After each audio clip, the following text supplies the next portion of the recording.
यानी कि पार्ट 2 के अंतर्गत रासायनिक अभिक्रिया। जो कुछ बच्चे गलतियां करते हैं, इस गलतियों की वजह से काफ़ी उनको परेशानियां होती हैं और देख नहीं पाते, भूल जाते हैं कि रासायनिक अभिक्रिया कैसे होती है, इसकी शुरुआत क्या है। और कक्षा 9 और 10 में काफ़ी अच्छे से पढ़ाया जाता, फिर भी आगे चल के भूल जाते तो आके उनको काफ़ी बड़ी समस्याओं का सामना करना पड़ता है। हर एग्ज़ाम में लगभग, चाहे कक्षा 10 का एग्ज़ाम ले लो, 9th का ले लो, और उसके बाद में रासायनिक अभिक्रिया कक्षा 11, 12 और BA BSc तक चलती चली जाती है।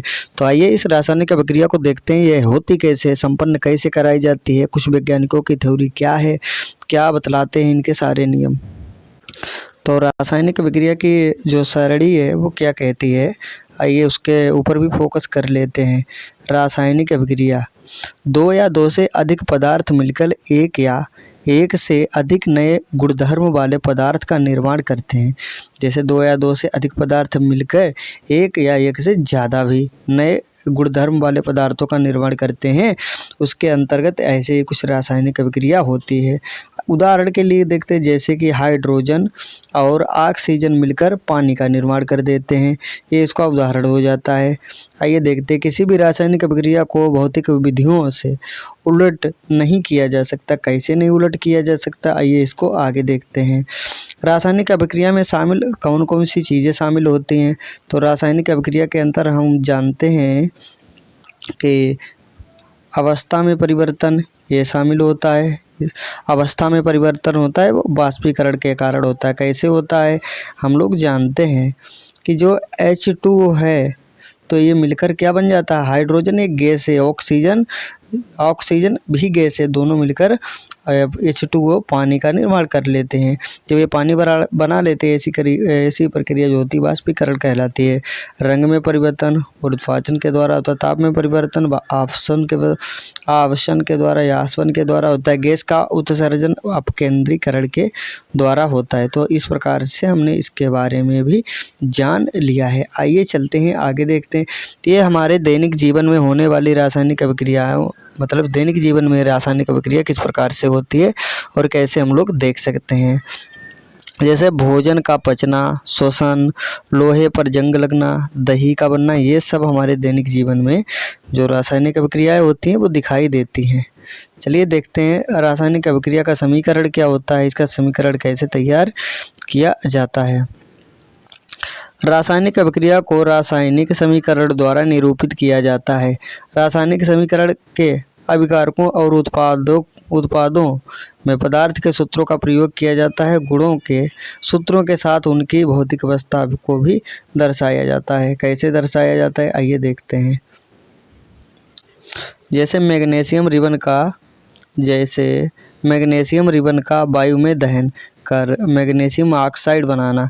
कैसे हम लोग इसका दहन करके मैग्नीशियम ऑक्साइड बनाते हैं। सबसे पहले कुछ हम लोग देखते हैं इसके भौतिक आकार में किस चीज़ का यूज होता है। जहाँ पे आपको यस दिखाई दे तो आप समझ जाते हैं सॉलिड पार्ट है। यस का मतलब सॉलिड को हिंदी में ठोस, एल का मतलब लिक्विड द्रव, जी का मतलब गैस होता है, जो कि गैस हिंदी में भी किया जाता है।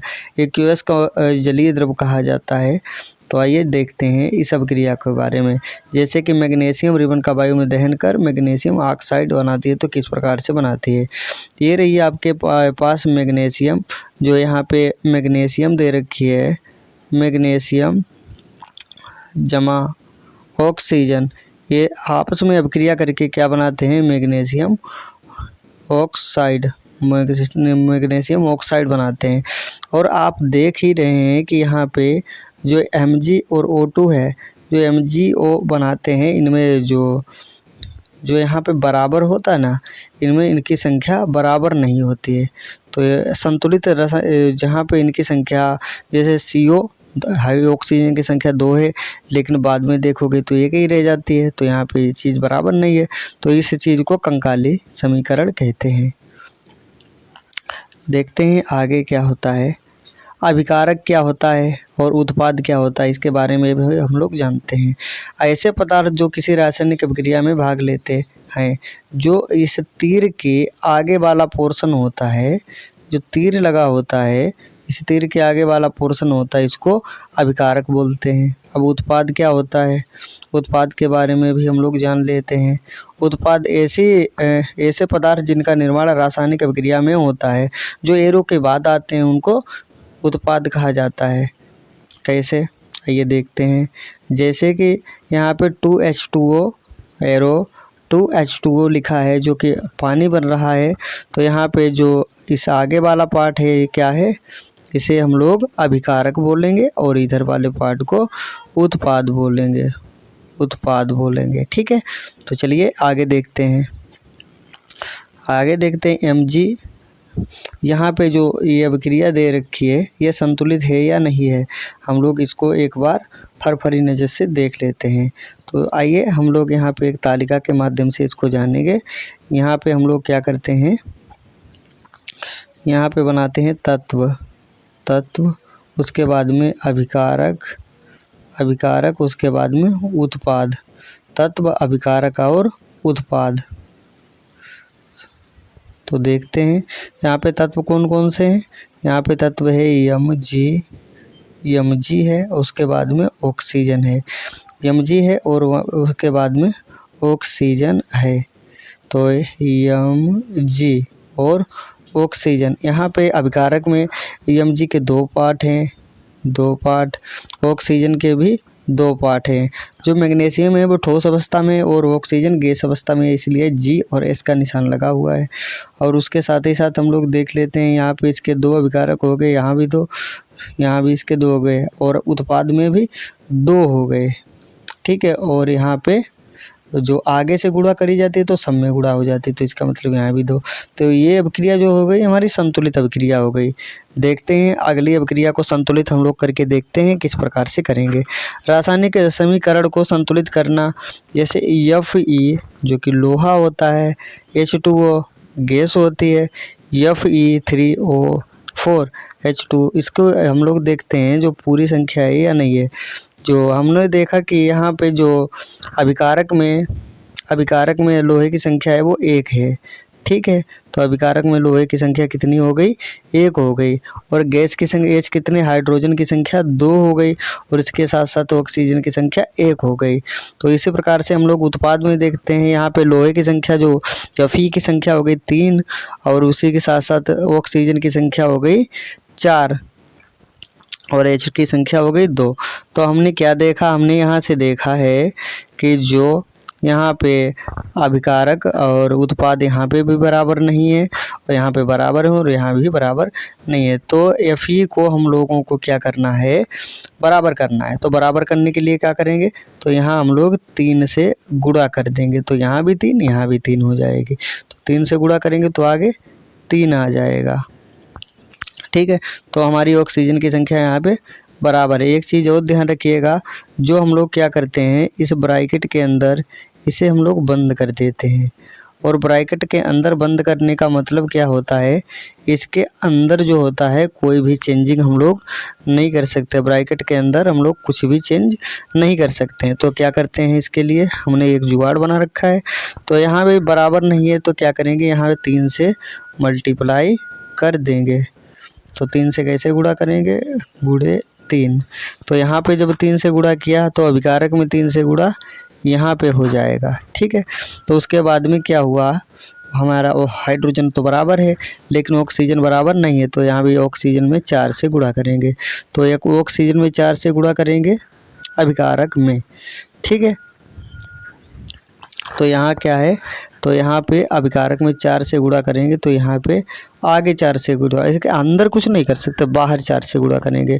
जब 4 से गुणा करेंगे तो हाइड्रोजन पहले से 2 थे और 4 के दूना 8 हो जाएंगे। जब ये 8 हो गए तब हमें क्या करना पड़ेगा, अभिकारक में कितने हो गए 8, तो हमें यहाँ 4 से गुणा कर दें और यहाँ 4 से गुणा कर दें, 2 2 4 8 हो जाएगी ऑक्सीजन। तो यहाँ पे हमें 4 से गुणा करना पड़ेगा ऑक्सीजन में। किस में गुणा करना है, ऑक्सीजन कहाँ गया, हाँ ऑक्सीजन में 4 से गुणा करना पड़ेगा। तो ऑक्सीजन में 4 से गुणा कर देंगे तो क्या हमारा पूरी तालिका संतुलित हो जाएगी।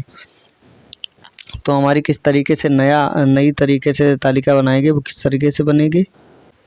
तो इस प्रकार के कुछ रासायनिक अभिक्रिया मेरे पास उस पिछली स्लाइड में थी, और हमने देखा कि Fe यहाँ पे है और उसके बाद में H2O है, तो यहाँ पे समान संख्या नहीं थी। तो हमने क्या किया, उसके बाद में क्या किया, अगली स्लाइड बनाई। तो अगले तरीके से हमने क्या देखा, इस ब्रैकेट को बनाया और हमने देखा कि ब्रैकेट के अंदर हम लोग कुछ भी चेंज नहीं कर सकते। जब ब्रैकेट के अंदर चेंज नहीं किया तब हम क्या करेंगे, यहाँ पे हमें बनाने के लिए 3 बनाने के लिए यहाँ गुणा करनी पड़ेगी। किससे गुणा करनी पड़ेगी, 3 से। जैसे हमने 3 से गुणा की तो लोहे के आगे 3 लग जाएगा। तो हम क्या करेंगे, इधर लोहे को बराबर करने के लिए यहाँ पे जो अभिकारक में लोहा है, उत्पाद में लोहा है 3 है, तो बराबर करने के लिए यहाँ भी हम लोग 3 से गुणा कर देंगे। जब जैसे यहाँ पे 3 से गुणा किया तो इस ब्रैकेट के अंदर तो कर नहीं सकते, तो 3 आगे गुणा हो जाएगा। जैसे अब 3 आगे गुणा हो गया तब क्या हो गया, हमारा लोहा जो है हर जगह समान हो गया। और हाइड्रोजन की संख्या भी हमारी इधर भी 2 है और इधर भी, दोनों तरफ 2-2 है। अब रही ऑक्सीजन की बात, तो ऑक्सीजन हमारा बराबर नहीं है। जब हम यहाँ पे ऑक्सीजन की गुणा करेंगे, जैसे ही ऑक्सीजन की गुणा 4 से करेंगे तो हमारा इधर भी और इधर भी बराबर हो जाएगा। तो ऑक्सीजन की गुणा हमने कहाँ पे की, अंदर तो कुछ नहीं कर सकते, लेकिन ऑक्सीजन की गुणा हम लोग बाहर कर सकते। इधर जैसे अभिकारक में हमने 4 से गुणा किया तो हाइड्रोजन की संख्या भी 4 हो गई। ठीक है, तो हाइड्रोजन की संख्या उत्पाद में कितनी हो गई, 4। भाई 4 हाइड्रोजन के, ऑक्सीजन हमारी संतुलित हो गई, तो 4 हाइड्रोजन के बॉन्ड बन गए। और जैसे ही 4 बने तो इधर असंतुलित हो गई। जब इधर असंतुलित हुई तो संतुलित करने के लिए इधर भी 4 से गुणा कर दिया। तो फाइनल सूत्र कैसे बनेगा, फाइनल श्रेणी हम लोग देख लेते हैं। तो यहाँ पे जैसे हमने गुणा किया, गुणा करने के बाद यहाँ पे हमारी फाइनल तालिका इस तरीके से कुछ निकल के आ जाती है। 3Fe plus 4H2O arrow Fe3O4 plus 4H2O। तो इस प्रकार से हमारी संतुलित अवस्था बन जाती है। तो हमने देखा कि किस प्रकार से हमारी संतुलित अवस्था हो गई थी इसकी। और चलिए देखते हैं आगे। लोहा जो होता है इसको भी देख लेते हैं। लोहा जो होता है ठोस फॉर्म में होता है, तो यहाँ पे S लगेगा, और ये गैस फॉर्म में होते तो G लगेगा, और SG। तो इस प्रकार से इसको भौतिक अवस्था भी संतुलित कर देते हैं। आइए देखते हैं रासायनिक समीकरणों को संतुलित क्यों करना आवश्यक होता है। क्योंकि हमने कक्षा 9 में पढ़ा है, क्या पढ़ा है कक्षा 9 में, द्रव्यमान संरक्षण का नियम क्या कहता है। किसी भी रासायनिक प्रक्रिया में ना तो द्रव्यमान का निर्माण होता है और ना ही उसका विनाश होता है। निष्कर्ष क्या निकलता है, रासायनिक प्रक्रिया के पहले अभिकारक एवं उसके उत्पाद प्रत्येक पदार्थ के परमाणुओं की संख्या बराबर होनी चाहिए, चाहे इधर का पार्ट हो चाहे उधर का पार्ट हो। आइए देखते हैं रासायनिक अभिक्रियाओं के प्रकार कितने प्रकार की रासायनिक अभिक्रिया होती हैं। नंबर 1 संयोजन अभिक्रिया। इस अभिक्रिया में 2 या 2 से अधिक अभिकारक मिलकर एकल बनाते हैं, जैसे A+B मिलकर C बनाते हैं। तो 2 या 2 से अधिक मिलकर एकल बनाते हैं। कैसे बनाते हैं, उदाहरण देख लेते हैं। जैसे C जो कि कार्बन होता है, वो जब कार्बन हम लोग जलाएंगे ना ऑक्सीजन की उपस्थिति में, तो क्या बनेगा, CO2 कार्बन डाइऑक्साइड बनेगी। जो कोयला होता है ना, आप सभी लोग जानते हैं, ये ठोस अवस्था में होता है और ऑक्सीजन गैस अवस्था में होता है, तो उसी का प्रतीक लगा है। जैसे जल का एक और उदाहरण देख लेते हैं, जल वाला। तो यहाँ पे हो क्या रहा है, यहाँ पे 2H2O प्लस, ये तो गैस होता है ना हाइड्रोजन गैस, और ऑक्सीजन की उपस्थिति में मिल जाता है तो पानी का निर्माण कर देता है। पानी क्या होता है, पानी एक जलीय द्रव्य होता है, लिक्विड होता है। तो ये L का निशान लगा रखा है। चलिए देखते हैं अगली अभिक्रिया वियोजन अभिक्रिया कहलाती है। वियोजन अभिक्रिया क्या होती है, एक अभिकारक टूटकर 2 या 2 से अधिक उत्पाद में बदल जाए तो उसे वियोजन अभिक्रिया कहते हैं। जैसे A है ना, ये टूटा और B C में विभाजित हो गया, इसे वियोजन अभिक्रिया कहते हैं। ये 3 प्रकार की होती है। एक तो होती है ऊष्मीय वियोजन, और दूसरा होता है विद्युत वियोजन, और तीसरा होता है प्रकाशीय वियोजन। तो इन तीनों वियोजन के बारे में हम लोग थोड़ा सा अध्ययन करते हैं। तो ऊष्मीय वियोजन क्या है, अभिकारक का ऊष्मा यानी गर्मी द्वारा किया गया वियोजन। जो कि अभिकारक होता है ऊष्मा के द्वारा जो वियोजन करता है उसे ऊष्मीय वियोजन कहते हैं। जैसे Ca जो था CO3 जब आपस में मिला और उसको हमने हीट दी, जैसे हमने इसमें ऊष्मा प्रवाहित की तो क्या होगा, CaO और प्लस O2 CO2 में टूट गया। जो CaO होता है वो ठोस अवस्था में होता है, वो CO2 गैस होती है, कार्बन डाइऑक्साइड जो गैस अवस्था में होती है। तो इस तरीके से इनका विभाजन हो गया। आइए देखते हैं 2 नंबर विद्युत वियोजन। विद्युत धारा के प्रवाहित होने के कारण होने वाला वियोजन विद्युत वियोजन कहलाता है। तो ऐसे जैसे H2O था, 2H2 है, 2H2 क्यों लगा आप लोग समझ सकते हैं, संतुलित करने के लिए ये समीकरण हमारा संतुलित है। यहाँ भी हाइड्रोजन की संख्या 2H2 है, यहाँ भी 2H2 है, ऑक्सीजन 2 है तो ऑक्सीजन आगे गुणा किया है तो आगे सब में गुणा हो जाती है, ठीक है। तो इस प्रकार से संतुलित हमारी समीकरण संतुलित है। और इसको विद्युत धारा जैसे ही प्रवाहित करेंगे तो हाइड्रोजन और ऑक्सीजन 2 कणों में टूट जाती है। प्रकाशीय वियोजन क्या होता है, सूर्य के प्रकाश की उपस्थिति में होने वाला वियोजन तो किस प्रकार से होता है, 2AgCl को हम लोग जैसे 2AgCl क्या होता है, ये ठोस अवस्था में होता है। जैसे 2Ag के आगे 2 क्यों लगा, AgCl के आगे 2 क्यों लगा, क्योंकि इसके रासायनिक समीकरण को संतुलित करना था। संतुलित करने के लिए और संतुलित करना आप लोग सीख ही चुके हैं, क्यों संतुलित करना आवश्यक है, क्यों संतुलित किया जाता है। तो AgCl ठोस अवस्था में होता है, जैसे सूर्य के प्रकाश में आएगा तो Ag और Cl 2 पार्ट में टूटकर अलग हो जाता है। तो देखते हैं विस्थापन क्या होता है। अगली हम लोग स्लाइड पे आ चुके हैं, विस्थापन की क्रिया जानते हैं। इस अभिक्रिया में अधिक क्रियाशील तत्व का कम क्रियाशील तत्व को उसके यौगिक में विस्थापन कर देते हैं। जिसकी क्रियाशीलता ज़्यादा होगी और जिसकी कम होगी, कम क्रियाशीलता वाले को हटा के अपने आप बैठ जाएगा। जैसे लोहा होता है, लोहे की क्रियाशीलता जो कॉपर की तुलना में ज़्यादा होती है। जैसे लोहे तो ठोस अवस्था में होता है और कॉपर कॉपर सल्फेट जो होता है वो द्रवीय अवस्था में होता है। और जो FeSO4 लोहे का सल्फेट बनाते हैं ना, तो कॉपर का इसमें होता क्या है, लोहे की जो अभिक्रिया क्रियाशीलता होती है वो ज़्यादा होती है। किससे ज़्यादा होती है, कॉपर से। तो इसने क्या किया, कॉपर को हटाया और FeSO4 के पास खुद बैठ गया, जलीय द्रव बन गया और कॉपर को अलग कर दिया। बस यही कहने का इसका मतलब है। चलिए देखते हैं द्वितीय क्या कहते हैं, द्विविस्थापन अभिक्रिया। द्विविस्थापन अभिक्रिया किस प्रकार से होती है, इस अभिक्रिया में उत्पादों का निर्माण 2 यौगिकों के बीच आयनों के आदान प्रदान से होता है। Na2SO4 जो कि सोडियम सल्फेट है और जलीय अवस्था में है। उसके बाद में यहाँ पे जो आप देख रहे हैं VaCl2 जो कि जलीय अवस्था में है, द्रवीय अवस्था में बेरियम क्लोराइड। उसके बाद में जब इसकी आपस में इन दोनों की जब क्या होता है, आपस में अभिक्रिया होती है, तब होता क्या है, तो यहाँ पे बेरियम सल्फेट बन जाता है। क्या बन जाता है, बेरियम सल्फेट।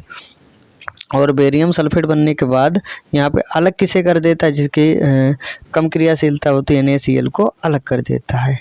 तो सोडियम क्लोराइड यहाँ से टूट के अलग हो जाता है, सोडियम क्लोराइड अलग और बेरियम सल्फेट अलग, ठीक है। बेरियम सल्फेट VaSO4 के सफ़ेद बेरियम अवक्षेप का निर्माण होता है।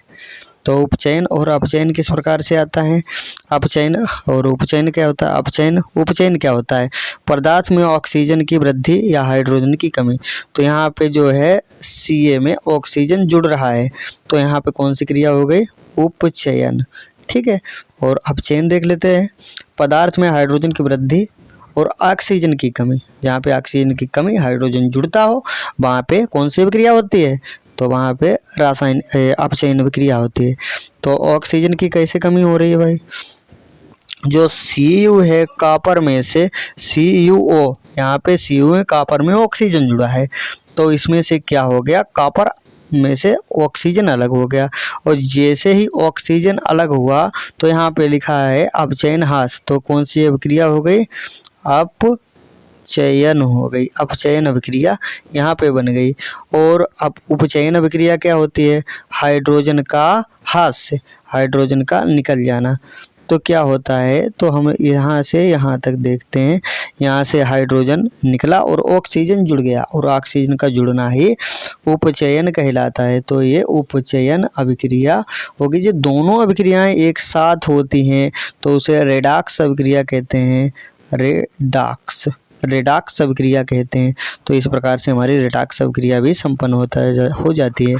दैनिक जीवन में उपचयन अभिक्रिया के प्रभाव हम लोगों को देखने को मिलते हैं। संक्षारण, जब कोई धातु सांद्रण वायु, पानी, अम्ल आदि के संपर्क में आती है तब धातु संक्षारित हो जाती है। जैसे लोहे पर जंग लगना, चांदी पर काली परत, तांबे पर हरी परत। इस प्रकार के कुछ हमें दैनिक जीवन में उदाहरण भी देखने को मिलते हैं।